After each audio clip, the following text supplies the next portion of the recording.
Comment battre le Dark Prêtre Enki dans Fear and Hunger? On commence par un petit sacrifice ici qui est vraiment juste pour le plaisir du sacrifice. Comment battre Enki le Dark Prêtre dans Fear and Hunger? C'est vraiment un combat qui est pas compliqué. Dans la salle des bibliothèques où vous pouvez ouvrir les deux bibliothèques ici où il y a une porte cachée avec le mock-up book, tout ça vous connaissez.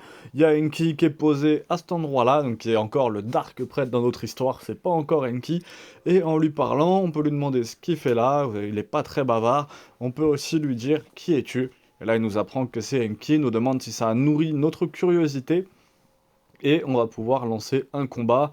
Donc il va être assez agressif si vous continuez à lui parler. Bien évidemment, si vous le tuez là, vous ne pourrez pas le revoir en bas, bien sûr, et du coup, vous ne pourrez pas l'intégrer dans votre équipe. Hein. Donc il faut éviter de le tuer si vous voulez l'intégrer dans votre équipe.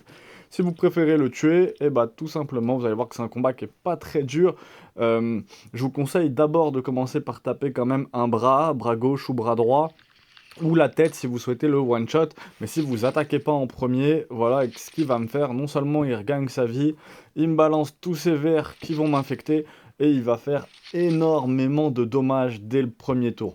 Donc c'est un combat qui a sincèrement, je vois pas encore l'intérêt, je suis même pas sûr qu'il y en ait un, et je vois pas l'intérêt de faire ce combat comme ça en début de run. Au deuxième tour, il invitera un squelette avec la nécromancie, et vous voyez il est très faible, 145, et il meurt directement.